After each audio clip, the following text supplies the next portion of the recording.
सकते हैं कि गौ माता से दूर रह करके, गौ माता को अपने आप से अलग करके और आप गोविंद की कल्पना कर सकते हैं क्या?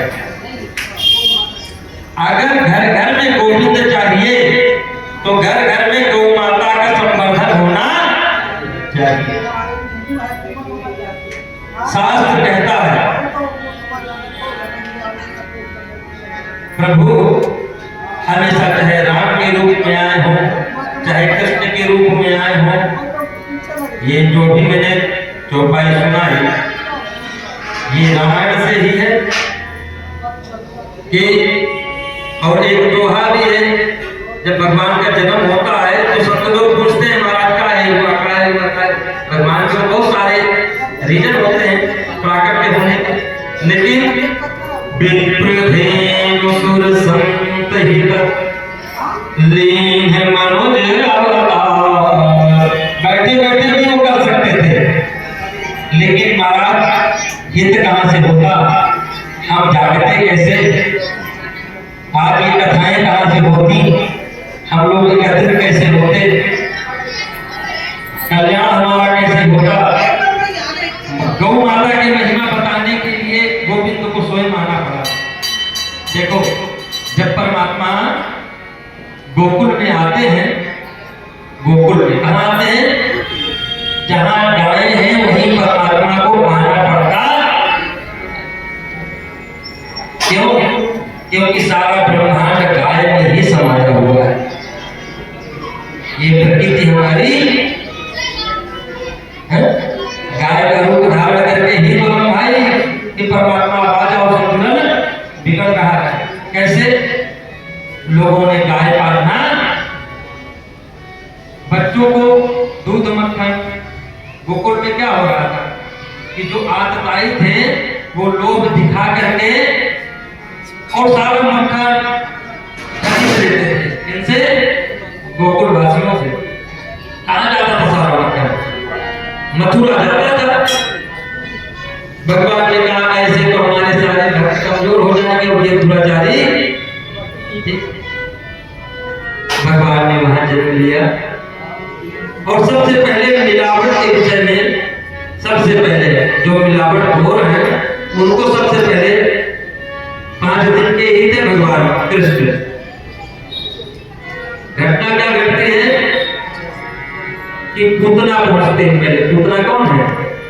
आज जगह जगह में पूतना हमारा है, आज जितना दूध आ रहा है सब पूतना का ही आ रहा है, पता है कि नहीं? भगवान को दिखाया दूध और लपेट क्या रखा था उसमें? विष। और वही आज हम सब लोग भी वही तो ग्रहण कर रहे हैं। पन्नी में छाप दिया गाय का, गाय का चित्र छाप दिया और हमारे बच्चों को क्या परोसा जा रहा है? मिलावट का जहर। इतना दूध, गायों की इतनी कम मात्रा, गौचर भूमि का पतन हो गया लगभग। मैं आपको सच्ची घटना बताता हूं। मेरा जन्म जहां हुआ है, मेरे गांव में कभी इतना चारागाह हुआ करता था महाराज कि जानवर ढील दिए जाते थे, है ना, और कोई देखने नहीं जाता था। शाम को केवल उनको देखने जाया करते थे। और महाराज बताऊं, गौ माता तो घर घर विराजमान थी। एक एक घर में कई कई गौ माताएं थी और उनके लिए कोई कमी नहीं थी। पूरा हार का हार पड़ा रहता था। और आज की स्थिति ये है कि गौचर भूमि तो एकदम खत्म सी हो गई है। जिसके खेत के बगल में थी वो खेत वाले ने उसको कब्जा कर लिया। कुछ तो सरकारों की नीतियों ने उनको वन और खेत, और आप ये समझ लीजिए अगर वन नहीं है, गौ नहीं है, भाई चारा नहीं होगा तो गौ माता कैसे जीवित रहेंगे? रहेंगे संभव है? भाई भोजन नहीं मिलेगा हमको आपको तो हम कितने दिन रहेंगे? हमारे यहाँ मलेच्छों ने, मुगलों ने, अंग्रेजों ने हमारी सनातन संस्कृति को बर्बाद करने के लिए बहुत सारा षड्यंत्र रचा।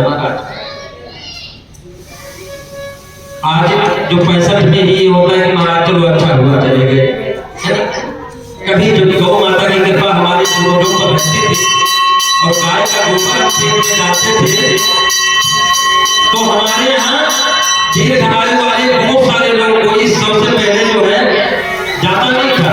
और इसके पहले और भी पीछे चले जाओ तो जितना प्रकृति का संतुलन, जितना गौ माता की रक्षा होगी, उतना अधिक हम सब लोगों का भी पालन पोषण होगा। हम ये कल्पना ही नहीं कर सकते कि गौ माता के बगैर हमारा जीवन भी किसी भी प्रकार से चलायमान, कहीं से भी आप जोड़ लो, कोई भी कथा ले लो। अब हम लोग भागवत कथा, राम कथा भक्तों को सुनाते हैं तो उनका सबका अभिप्राय ये कि ही भगवान आए। सबसे पहले तो उन्होंने पूतना का संहार किया। क्यों? क्योंकि वो मिलावटी दूध भगवान को पान कराते। तो हमारा क्या कार्य है कि अगर गौ संवर्धन चाहते हैं आप सब लोग, केवल ऐसे लकड़ी को भंडारा खाने के लिए, कढ़ी चावल और सब्जी पूरी खाने के लिए आए हैं तो अलग बात है। और मैं कहता हूं, मैं इसलिए कथा सुनाने के लिए बैठा, अगर ये चिंगारी एक व्यक्ति के भी दिमाग में लग गई तो एक से अनेक उत्पन्न कर देगा। आज नहीं है यहाँ इतनी सारी भीड़, लेकिन मुझे ये एकदम मेरा वो है कि अगर एक भी भाई जागरूक हो गया तो कल्याण हो जाना एकदम निश्चित है। बताते हैं भगवान ने पूतना का सबसे पहले, फिर क्या किया, थोड़े से बड़े होते हैं तो भगवान गाय चराने के लिए जाते हैं कि नहीं? पहले बछड़े चराते हैं, फिर थोड़ा सा बड़ा बड़ा, तो मैं बड़ा हो गया तो मैं गाय चराने जाऊं। फिर अभी आप देखे पीछे जो है अभी गोवर्धन पूजन हुआ। क्या है गोवर्धन? भगवान ने सबको जागृत किया कि अगर गौवंश बढ़ेगा नहीं, गौवंश बढ़ेगा कैसे? जो अभी मैंने समस्या बताई ना, उस समय भी यही समस्या थी कि किसी को पड़ी ही नहीं थी। गाय का दूध तो सब खाना चाहते हैं, गाय को हम सब करना चाहते हैं, लेकिन 10 मिनट बात कर रहा हूं, गाय के चारे का प्रबंध कोई करना 10 मिनट बात कर रहा हूं नहीं चाहता, गाय पालना कोई नहीं चाहता, सबको बदलना। लेकिन मैं फिर भी कहता हूँ कि अगर हम सब लोग डिमांड भी रखे हैं ना कि भाई हमको गाय का ही इस्तेमाल करना है हवन में, हमको अपने बच्चों के लिए गाय का दूध ही लाना है, तो जब हम मांगेंगे तो ऑटोमेटिक जो गौ पालन करने वाले हैं उनका उत्साह बढ़ेगा। बढ़ेगा कि नहीं? हमारा सहयोग इसी में हो जाएगा। अगर हम ये जो धूप बत्ती जला रखे हैं, हमको पता है कि ये यहाँ जलने योग्य नहीं है, क्या करने योग्य महाराज? ये केवल मात्र प्रदूषण है। इसका मैं पुरजोर विरोध करता हूं और सबसे कहता हूं कि थोड़ा सा महंगी ही सही गाय के गोबर वाली धूप बत्ती जो है आप सब अपने घरों में रखें, और थोड़ा सा महंगा ही सही गौघृत, गाय का मक्खन, गाय का दूध पूरा प्रयास करेंगे कहां से मिल जाए अपने बच्चों के। हम चाहते तो हैं कि हमारे बच्चे बुद्धिमान बने, सात्विक बने, लेकिन सोचे कभी कि आखिर जो भगवान के में इतनी ऊर्जा थी, जो गोकुल वासियों की इतनी ऊर्जा थी, वो ऊर्जा कहां से आती थी? कर जाता है ना, वो हित नहीं देख पाता है क्या? बोले तुम कितना भी मांगोगे ये तुम्हारे माता पिता देने वाले नहीं है। क्यों? क्योंकि कंस के यहाँ से वो राजकीय मुद्रा प्राप्त कर रहे हैं। ऐसा करो, अब हम अपना एक ऐसा मंडल बनाते हैं। कौन सा मंडल? जिससे गौ माता का हम चराने भी जाया करेंगे, और जो बाहर जाता है इनका तत्व वो हम सब लोगों में डिवाइड। देखो, कल्याण कैसे भी हो, कल्याण के पीछे की भावना अच्छी होनी चाहिए। बस भगवान जहाँ कहता है माखन चोर माखन चोर माखन चोर, वो परिस्थिति ऐसी थी मेरे भाई, है ना? भगवान के यहाँ तो उपलब्ध था। नंद बाबा के यहाँ गाय की कोई कमी थी क्या?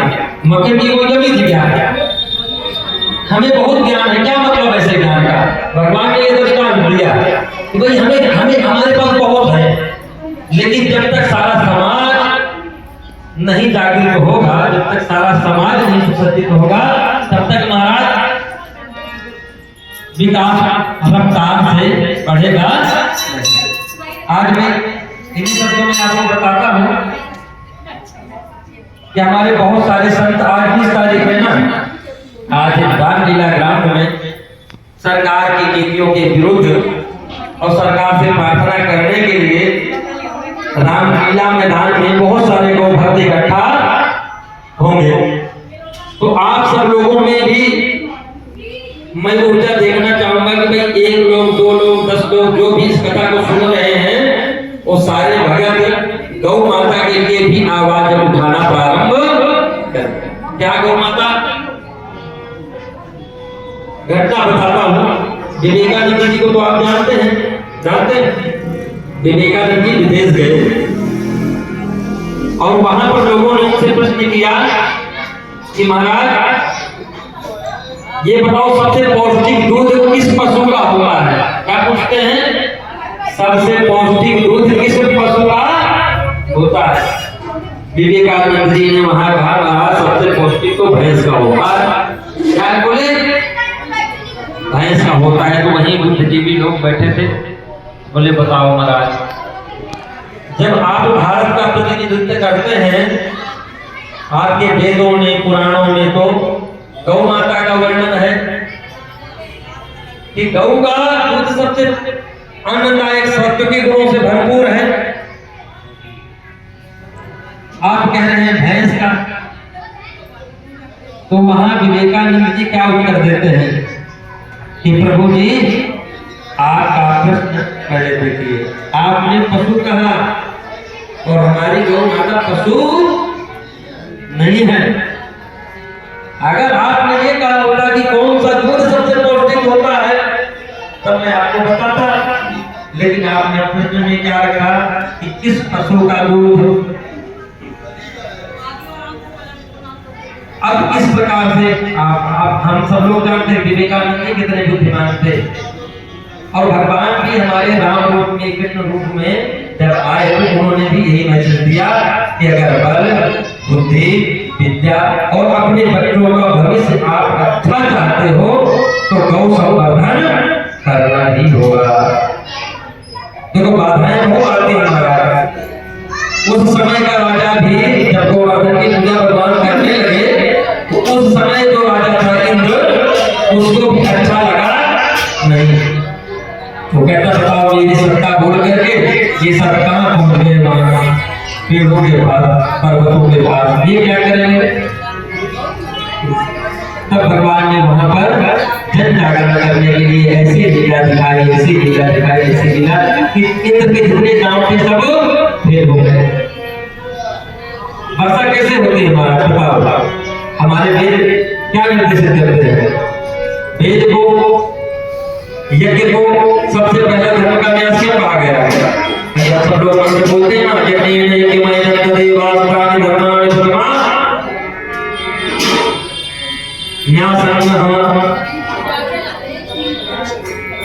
बताते हैं कि यज्ञ क्या है, यज्ञ कैसे संभव है। बगैर घृत के यज्ञ संभव है क्या?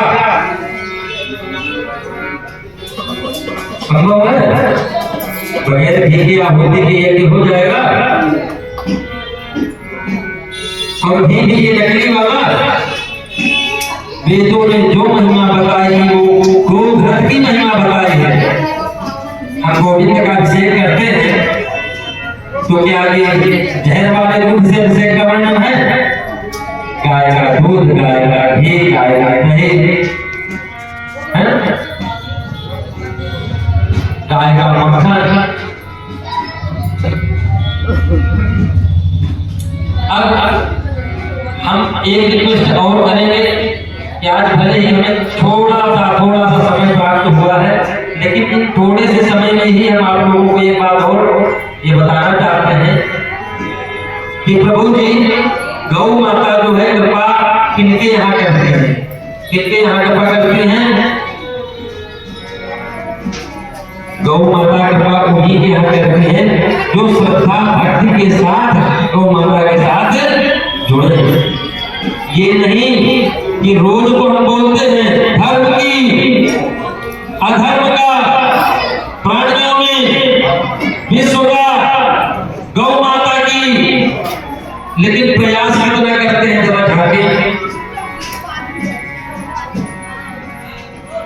कितना प्रयास करते हैं हम सभी लोग बैठे हैं।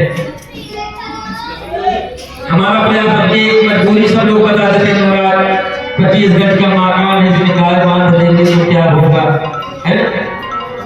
कथाओं के माध्यम से आप जाने, आप भले ही गाय ना बांध पाए हैं, लेकिन जो लोग गाय बांधे हुए हैं, है ना, उनके पास जाएं और गाय के मूल्य को बढ़ाएं, गाय के विषय में बताएं। जब आप उनसे डिमांड करें भैया 2 किलो घी हमको चाहिए, तो खुद से कहें हमारा ठीक है अब एक गाय और लाऊंगा, क्यों? क्योंकि मेरा घी तो लोग चाहते हैं गाय का घी। और जब हम जाके कथाओं के माध्यम से बताएंगे कि जिस स्थान पे गाय का गोबर लेपन होता है वहां का क्या महात्म है, गौमूत्र का क्या महात्म है, देखो हमारे संत लोग अब महात्म बताते हैं। तो जगह जगह जो है केवल मात्र लोग कहते हैं गौमूत्र का क्या होगा, गौ गोबर का क्या होगा, हुआ कि नहीं हुआ? क्रांति फैली, बाबा रामदेव ने इतना बताया, कितना प्रोडक्ट बिकता है, बिकता है कि नहीं? हमारे कथाओं में है, लेकिन हम राधे राधे गोविंद गोविंद, राधे राधे राधे गोविंद गोविंद, राधे राधे गोविंद गोविंद, राधे राधे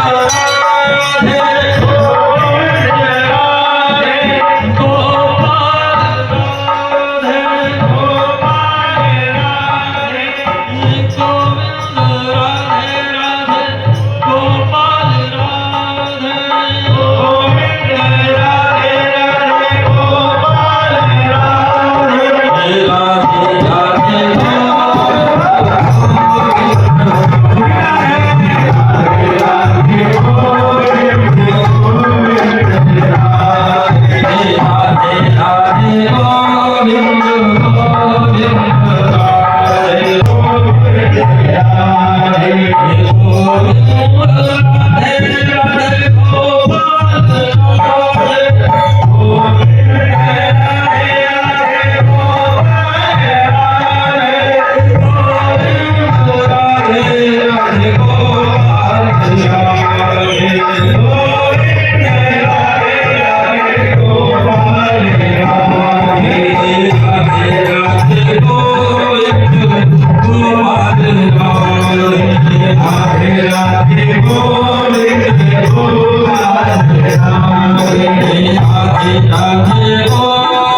इसको थोड़ा सा वाइड कम करो।